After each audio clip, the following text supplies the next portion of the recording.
ताईंचं नेतृत्व आपल्याला भाजपच्या माध्यमातून आज जिल्ह्यावर काम करणारं सुरभीताईंचं नेतृत्व आहे आणि त्यांना सुद्धा आपण सगळ्यांनी ताकदीनं त्यांच्या मागे राहिलं पाहिजे ही नक्कीच या कार्यक्रमाच्या निमित्तानं सोमनाथ आणि सगळ्यांना मी विनंती करू इच्छितो। एक तरुण नेतृत्व आहे, आता महिलांचं राजकारणामधलं महत्त्व वाढणार आहे, वाढलेलं आहेच, पण आता पुढच्या विधानसभा वगैरे लोकसभा याला ताई आता तुम्हाला पण माहित आहे की तिथं सुद्धा आता महिला आरक्षण येणार आहे। त्यामुळं येणाऱ्या याच्यामध्ये ज्या वेळेला पुनर्रचना होईल, पुनर्रचना 100% होणार हे सुद्धा आता निर्णय शासन घ्यायला लागले। पुनर्रचना झाल्यानंतर मला आपल्याला सांगायचं नाही म्हटलं तरी या सातारा जिल्ह्यातले 2 मतदारसंघ महिला आरक्षण इथं पडेल आणि खासदारकी पण 2 झाल्या तर त्यातली 1 खासदारकी महिला पडणार।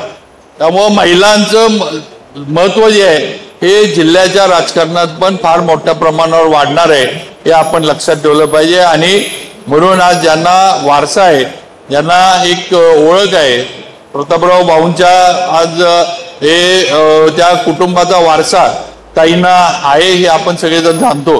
त्यामुळे शेवटी ज्यांनी ज्या घरानं या तालुक्याला कुठेतरी दिशा देण्याचं काम केलंय, या जिल्ह्याला दिशा देण्याचं काम केलंय, आज त्यांच्याबरोबर पण आपण ताकदीनं पुढे त्यांच्या वाटचालीमध्ये राहिलं पाहिजे। त्यामुळं ताईंना सुद्धा आपल्या सर्वांचा आशीर्वाद मिळावा अशी माझी नक्कीच आपल्याला सर्वांना विनंती आहे। आम्ही सर्वजण भारतीय जनता पार्टी म्हणून त्यांच्या मागे आहोत। जे काही रस्त्यांच्या बाबतीत ताईंनी सांगितलं, साताऱ्यातली काही कामं आपण सुरू केली, फार चांगल्या पद्धतीनं कामं झालीत, अजून बरंच काही करायचं हे काय तेवढ्यावर सगळं सातारा शहर। पण आपण जे सांगितलं की महाबळेश्वर असेल, पाचगणी असेल किंवा आपलं वाई असेल, या ठिकाणी आपल्याला सार्वजनिक बांधकाम विभागाकडनं जी रस्त्यांच्या पुलांच्या बाबतीमध्ये मदत लागल ती आम्ही देऊ।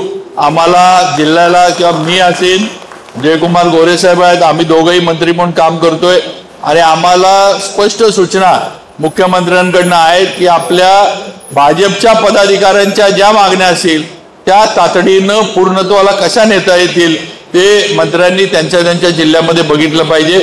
त्यामुळे नक्कीच मुख्यमंत्र्यांच्या सूचनेप्रमाणे आणि आपल्या सर्वांच्या मागणीप्रमाणे आपण पुढची विकास कामं, पुढचे प्रश्न आपल्या मतदारसंघाचे, तालुक्याचे, जिल्ह्याचे सोडवू हा शब्द आपल्याला सर्वांना मी या ठिकाणी देऊ इच्छितो। परत एकदा सोमनाथ पवारांचा आभार मानतो। थोडे गावात दुःखद घटना घडल्यामुळे थोडा कार्यक्रम आपल्याला छोटा घ्यायला लागला, पण हरकत नाही, शेवटी कार्यक्रम होणं महत्त्वाचं होता। आज फडणवीस साहेबांचा वाढदिवस आहे, ज्या नेत्याकडं आपण सगळे प्रश्न घेऊन जातो आणि ज्या प्रश्नांची सोडवणूक अगदी मनापासून लक्ष घालून ते करून देतात, आज त्या नेत्याचा वाढदिवस आपण सगळ्यांनी साजरा करणं हे क्रमप्राप्त आहे असं मला तरी वाटतं। तेव्हा आपल्या सर्वांच्या वतीनं परत एकदा माननीय मुख्यमंत्री देवेंद्रजी फडणवीस यांना वाढदिवसाच्या हार्दिक हार्दिक शुभेच्छा देतो आणि सोमनाथ पवारांचं, त्यांचे सर्व सहकारी जे आहेत त्यांचं मनापासून आभार मानतो। त्यांनी हा कार्यक्रम घेतला त्याबद्दल आणि माझे 2 शब्द थांबवतो। जय हिंद, जय महाराष्ट्र।